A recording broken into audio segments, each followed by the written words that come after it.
2016, como todos os anos pares, é ano de eleições no Brasil. No dia 2 de outubro, quase 150 milhões de cidadãos poderão escolher quem vai administrar cada um dos nossos 5.570 municípios.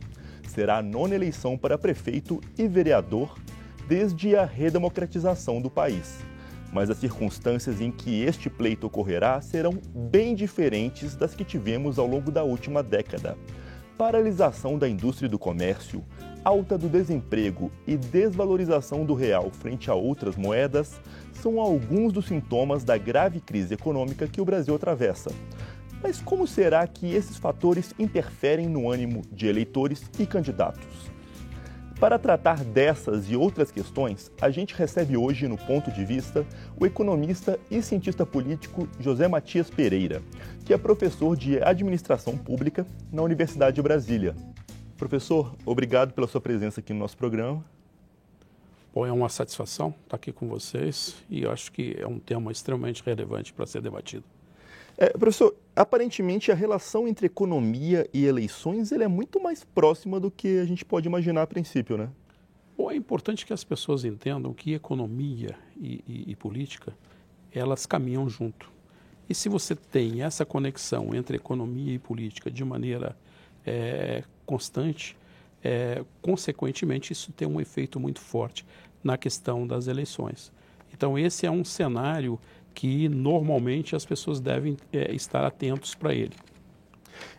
Então, professor, ficou famoso, né, no Brasil mesmo, mas nos Estados Unidos, um mote de campanha, por exemplo, do candidato Bill Clinton, que falava, né, desculpa o termo, "It's the economy, stupid", né, que era uma coisa mais ou menos tipo, que demonstra um pouco o poder que a economia pode ter numa eleição. Explica para a gente mais ou menos como isso pode funcionar. Na verdade, o que é importante quando você observa esse cenário, e isso vale para o Brasil como para qualquer outro país, quando você tem uma economia que caminha bem, e nós podemos fazer uma correlação com isso com um técnico de futebol, quando a economia vai bem, a tendência do eleitor é de não trocar o técnico. Então, a possibilidade daqueles dirigentes que estão conduzindo a economia de maneira adequada serem reconduzidos, serem reeleitos, isso é uma probabilidade muito alta. Agora, quando ocorre o contrário, isso também tem um preço. Então, esse preço, e nós podemos medir isso cientificamente, ele é um preço alto. Ou seja, o governante, quando ele falha, ele tende a ser punido pelos seus eleitores. Interessante essa analogia que o senhor fez com o técnico de futebol, né? Ao longo dos últimos anos, a gente tem tido umas taxas de reeleição relativamente altas, né? Seja em cidades, estados ou no governo federal. Isso se explica, então, um pouco? Quando você tem um cenário econômico favorável, e nós vamos observar, por exemplo, assim, pegando os últimos anos aí a partir da eleição, da primeira eleição do presidente Lula, nós vamos observar que a reeleição dele ocorreu numa situação razoavelmente confortável, mas tem esse viés, né? Quer dizer, esse lado econômico que você tinha, aquilo que nós chamamos de céu de brigadeiro, com as commodities num preço extremamente alto, todo um cenário favorável. Quer dizer, ele mesmo diante das dificuldades que ele estava enfrentando no campo político com relação ao mensalão, ele ainda assim conseguiu se reeleger e logo um pouco adiante conseguiu eleger a própria presidente Dilma. Claro que não dá para atribuir uma causa só, né, para o resultado de uma eleição, mas existem estudos, a gente pode dizer que talvez a economia venha antes de corrupção, antes de qualquer outra coisa. No fim das contas, a preocupação inicial de grande parte da população é se vai ter pão no dia seguinte? O que nós observamos, você vai observar que isso tem você pode medir isso de país desenvolvido para país menos desenvolvido, mas de uma maneira geral, o eleitor comum, ele está muito preocupado com o seu dia a dia, com a questão do emprego, da renda, das oportunidades que estão surgindo. Então, se você tem um cenário, como eu disse, econômico favorável, a tendência desse eleitor é, digamos assim, olhar para aqueles gestores e dizer o seguinte: bom, ele vai continuar tendo o meu apoio. Mas quando isso não ocorre, e nós observamos isso, principalmente quando a crise chegou na Europa, em alguns países, a tendência dos eleitores efetivamente foi de substituir os seus governantes. Inclusive, se eu não me engano, desde o início da crise, apenas Angela Merkel da Alemanha não foi trocada, todos os outros foram trocados, não é isso? E isso tem uma razão de ser, porque no caso da Alemanha, você tem um país não só muito bem estruturado, muito bem organizado, mas o eleitor lá tem um nível alto de compreensão de que os seus líderes políticos teriam capacidade de conduzir e de enfrentar a crise. Nos demais, quando você principalmente começa a ter um crescimento do desemprego, e as pessoas começam a enfrentar aquelas dificuldades inerentes a isso, queda de renda, e você vai aumentando o nível de endividamento das pessoas, isso leva a uma situação, digamos assim, explosiva do ponto de vista da possibilidade dos governantes que estão naquele momento permanecerem.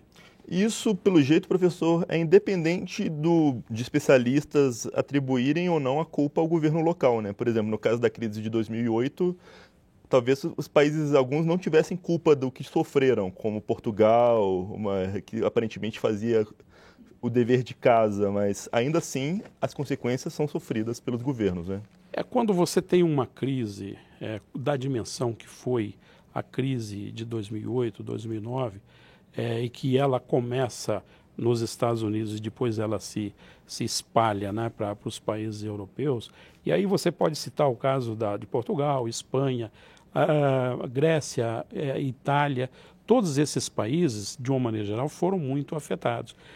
O que acontece numa situação como essa é que você está diante de uma enorme indagação, o eleitor fica diante de um dilema, porque ele começa, inclusive, a duvidar da credibilidade, da possibilidade desse governante de efetivamente superar as dificuldades.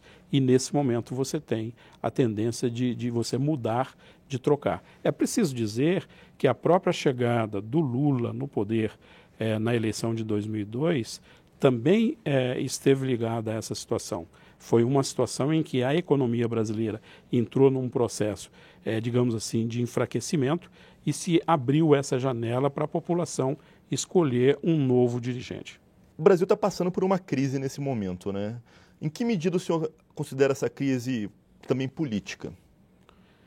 É preciso dizer o seguinte: eu tenho chamado a atenção em relação ao caso do Brasil, porque nós não estamos passando uma crise apenas econômica. A nossa crise ela é econômica, ela é política, até porque economia e política andam junto, mas nós temos como pano de fundo uma crise do ponto de vista ético, uma crise do ponto de vista, inclusive, que eu chamo de crise político-policial. Então, esse cenário que nós temos hoje no Brasil, ele é realmente um cenário extremamente preocupante, porque na medida em que você paralisa a economia, como nós estamos acompanhando de perto isso, e as projeções, inclusive, para 2016 e já para 2017 são extremamente preocupantes, essa crise, na medida que aumenta o desemprego, conduz para uma crise social. Então, quando você tem um cenário preocupante como esse, certamente que os eleitores vão estar muito desconfiados dos atuais dirigentes. A mídia, pelo menos, boa parte da população, culpa o governo federal por pelo menos parte dessa crise, né? Mas o governo federal e os estados não têm eleições agora, a gente só tem para prefeitos. Em que medida a população geralmente se responsabiliza ou não os prefeitos por problemas econômicos como que a gente está vendo agora? É importante que as pessoas entendam que as eleições estaduais e principalmente as locais, elas têm características próprias. Uma eleição municipal, ela envolve muito o dia a dia daquela convivência. Agora, de qualquer forma, o que nós temos observado é que uma série de ações ou decisões que foram tomadas pelo governo federal acabou implicando em desgaste e prejuízos tanto para os estados e municípios. Uma coisa que é importante, por exemplo, para o eleitor entender: O governo federal, na hora que ele caminhou para essa questão de conceder benesses fiscais para uma série de segmentos, ele... IOF, aquela coisa, linha branca, carros, né? Exatamente. E principalmente por esses impostos significativos, que são o IPI e o Imposto de Renda, é que ele, na verdade, estava abrindo mão de recursos dos estados e municípios, porque parte desses tributos compõem a receita do Fundo de Participação dos Estados e Fundo de Participação dos Municípios. Então, o que tem ocorrido muito nas discussões, e que certamente vai se intensificar nos estados e municípios, é essa questão de tentar transferir para o governo federal parte dessa responsabilidade.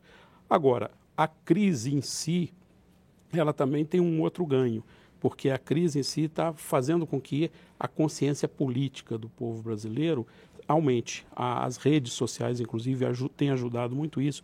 Os debates feitos na televisão ou pelo rádio, etc., e debates como esse ajudam muito e permitem que as pessoas comecem a avaliar quem é responsável pelo quê nesse grande jogo que nós temos aí em relação às eleições municipais. Professor, a gente vai parar um pouquinho e já volta. Este é o Ponto de Vista, que hoje discute voto econômico com o professor José Matias Pereira, da Universidade de Brasília. Nós vamos a um rápido intervalo e já voltamos.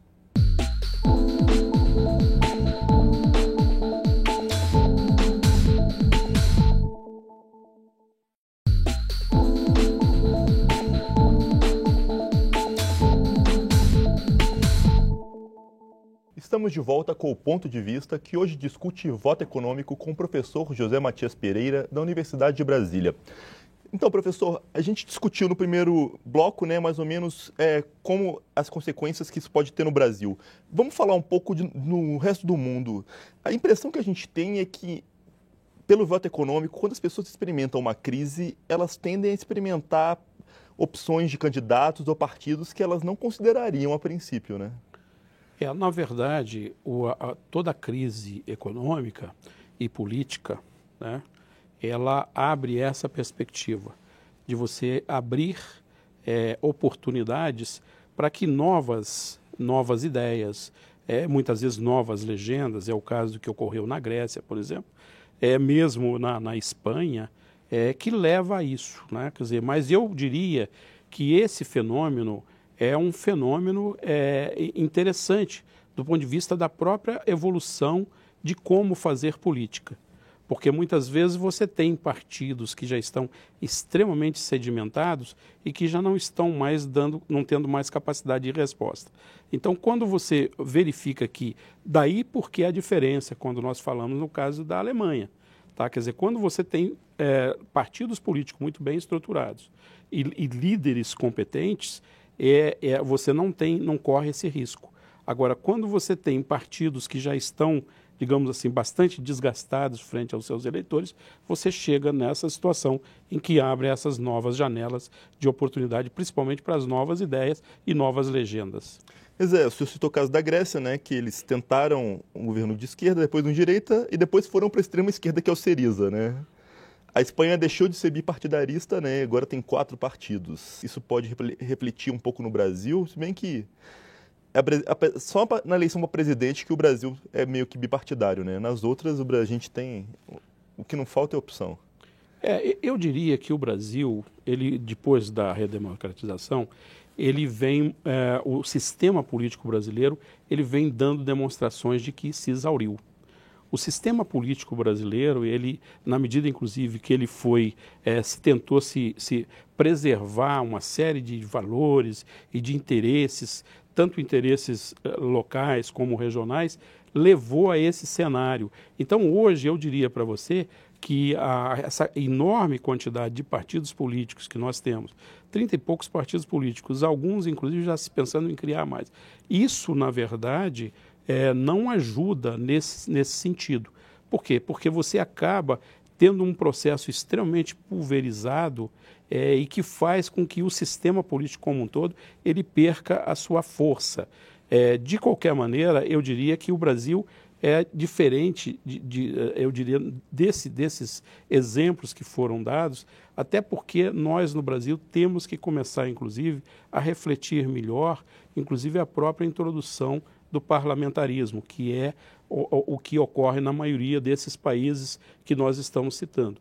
Por que o parlamentarismo? O parlamentarismo e essa crise que nós estamos vivenciando, e nós podemos nos remeter à crise política também do mensalão do governo Lula, essa crise, ela mostra que os governos sob a égide presidencialista, eles se mantêm no poder a qualquer custo, eles usam toda a força que a máquina governamental permite a eles para ficar. E o parlamentarismo, nós não teríamos esse problema, nós caminharíamos para ter substituições de governantes que eventualmente estejam pecando, seja pela incompetência ou pela corrupção, ou muitas vezes pelas duas coisas junto. Então, esse é uma discussão, como eu disse, e daí porque eu vejo esse crescimento do ponto de vista político da população brasileira, eu vejo essa ideia de se trazer para a agenda política do parlamento a introdução, a adoção do parlamentarismo no Brasil. Também em crise, a impressão que a gente tem é que tem mais espaço para candidatos xenófobos ou preconceituosos ou até mesmo racistas crescerem. As pessoas ficam mais intolerantes em condições de crise, quando se veem ameaçadas? Eu diria para você o seguinte, eu tenho uma ligação forte do ponto de vista acadêmico com os modelos europeus, até porque fiz o meu doutorado na Europa e conheci de perto como funcionava isso. E eu diria para você o seguinte, quer dizer, uma das coisas da qual a Europa não se livrou foi dessa questão do radicalismo, tá? Essas ideias, né, quer dizer, extremadas. E eu diria para você que o contexto mundial, inclusive, principalmente com essas guerras que nós estamos assistindo no Oriente Médio e essas correntes migratórias, esses problemas tendem a, digamos assim, a permitir que esses partidos, principalmente de extrema direita, assumam essa postura de, digamos assim, daquela ideia de se fechar, né? Mas eu diria que a sociedade europeia, de uma maneira geral, embora isso possa crescer, mas a sociedade europeia, de uma maneira geral, ela tem uma visão um pouco diferente dessa visão mais radical. Então, por mais que, talvez no pós-crise, né, e como você falou, nesse momento, a Frente Nacional da França, ou mesmo esse tipo de extremismo, né, consiga chegar ao governo da Hungria, isso na Europa, pelo menos, ainda não é uma ameaça para a democracia. Não, eu diria que não, porque é aquilo que a gente estava discutindo.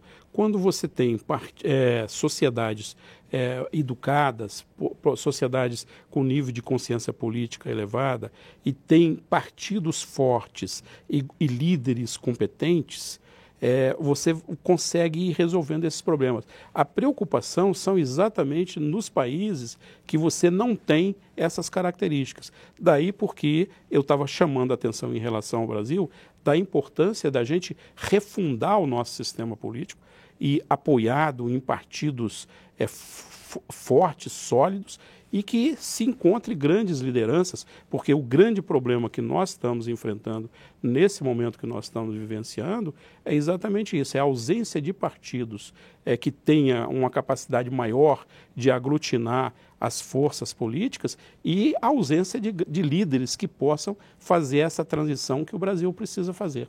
Então, aproveitando, né, o Brasil não tem essa tradição de estabilidade institucional, né, que o senhor citou que a Europa tem, ou os países anglo-saxões, de modo geral, também têm. O senhor vê a crise econômica levando a uma crise institucional no Brasil? Você vê ameaças de um golpe, ou não chega tanto, ou de instabilidade? O que nós estamos assistindo é o seguinte, é uma crise econômica muito profunda, nós ainda não sabemos aonde ela vai dar, porque aquilo que nós imaginávamos de 2015, que seria um cenário favorável, ruim, nós estamos verificando que a população vai ficar com saudade de 2015, nós estamos projetando um 2016 muito pior, com reflexo em 2017. Então, esse cenário econômico é algo preocupante, e você tem uma crise política que paralisou o país. Tá? Quer dizer, você tem uma crise política que está instalada e que não tem como desatar o nó. Então, esse fenômeno, ele é um fenômeno, por isso que eu disse que o sistema político, se ele tiver capacidade de encontrar solução para esse problema, tá? E eu diria para você, assim, a percepção que eu tenho, e aí não estou colocando nenhuma questão do ponto de vista político ou ideológico, o que o país precisa nesse momento, o que seria ideal para o país, seria você examinar que nós teríamos, digamos assim, a abertura da parte dos dirigentes, uma postura de grandeza, no sentido deles se afastarem e se promover eleições gerais, se possível já com o parlamentarismo, para que você possa efetivamente encontrar o caminho, porque o que é mais importante é o país em si e as instituições. As pessoas, elas passam, mas as instituições têm que permanecer. Então, nesse grande jogo que nós estamos assistindo, eu diria que se o sistema político não for capaz de encontrar solução para esse grave problema que nós estamos assistindo, certamente você abre janelas para aventuras não democráticas. E isso seria o pior caminho que nós poderíamos seguir. Não faltam exemplos, né? Instituições fracas provoca populismo, né? Não sei se provoca, mas é um lugar fértil para isso, né? A gente tem exemplos históricos como o nazismo e a gente pode ver exemplos comuns. O senhor acha que o parlamentarismo diminui essa chance da gente enfrentar esse tipo de situação? Eu diria que nós temos essas reformas que são necessárias para o país, e não é só a reforma política, mas as outras reformas, elas são essenciais. Quando você tem um governo que está com um nível de credibilidade muito baixa, um problema de legitimidade, um governo, inclusive, que se reelegeu num contexto, digamos assim, bastante desconfortável do ponto de vista da prática da política em si. Né? Quer dizer, você poderia caminhar para a ideia de que nós estaríamos falando de um estelionato eleitoral. Então, um governante como esse, se fosse num sistema parlamentarista, ele já teria caído. Tá? Quer dizer, eu não estou dizendo especificamente se foi o Lula no passado, se foi a Dilma agora ou que qualquer outro que seja. Então, essa ideia que essas dificuldades que nós estamos enfrentando, elas dizem respeito a isso. Agora, eu volto a dizer, o que é preciso é que as lideranças nacionais, os líderes, e aí eu diria para você, líderes políticos, líderes econômicos, religiosos, a academia de uma maneira geral, é importante que a sociedade se envolva nessa questão, porque a ausência ou a continuidade desse processo que nós estamos assistindo, ele tem um preço muito alto, principalmente para a população mais desprotegida, os trabalhadores. Esses, inclusive, vão começar a voltar. As conquistas que eles tiveram, elas vão começar a voltar. E isso vai desaguar numa crise social. E quando esse cenário se configurar, certamente que nós estaremos diante de uma crise institucional e que aí o país começa a correr o risco de você não ver nada mais funcionando de maneira adequada. Só para encerrar, que avaliação o senhor faz, que previsão o senhor faz para essa eleição de outubro deste ano? Vai faltar dinheiro, até porque a legislação eleitoral agora restringiu a questão das doações. Como o senhor acha que, desse momento, com base nas informações que a gente tem, que o pleito deve transcorrer? Bom, eu diria para você o seguinte, que os municípios, de uma maneira geral, né, é claro que os grandes e os médios têm peculiaridades, mas eu diria que o que é fundamental é que eu acho que as populações, os eleitores, e eu chamo eleitores contribuintes, eles provavelmente vão pensar muito mais na hora de escolher os seus dirigentes. Porque, de uma maneira geral, os dirigentes com muito dinheiro e todo esse poder que a mídia tem, você, através do marketing, você constrói candidaturas que eventualmente não são as melhores para essas populações. Então, o que vai ocorrer é o seguinte, quer dizer, eu acho que as populações vão caminhar na direção de escolher dirigentes com característica de mais competência, de mais ética na política, de mais habilidade no processo de governança. Porque isso também tem um impacto muito claro em relação ao início da nossa conversa e um dos objetivos desse programa. Certamente que os candidatos que representam a legenda do governo federal, as legendas que apoiam o governo federal, certamente terão muito mais dificuldades de se eleger. Isso não quer dizer que não vai ocorrer, mas certamente, do ponto de vista da desconfiança dos eleitores, isso vai estar muito presente nessa eleição de 2016. Obrigado, professor José Matias Pereira, pela sua participação. Bom, é uma satisfação e eu espero que o programa possa contribuir para o enriquecimento, né, e a elevação do nível político da sociedade brasileira. Isso é muito importante, esses debates. A gente também espera, professor. Hoje, o Ponto de Vista discutiu voto econômico. Você pode conferir esta e outras edições do programa no site câmara.leg.br/ponto de vista. Obrigado pela sua audiência e até a próxima.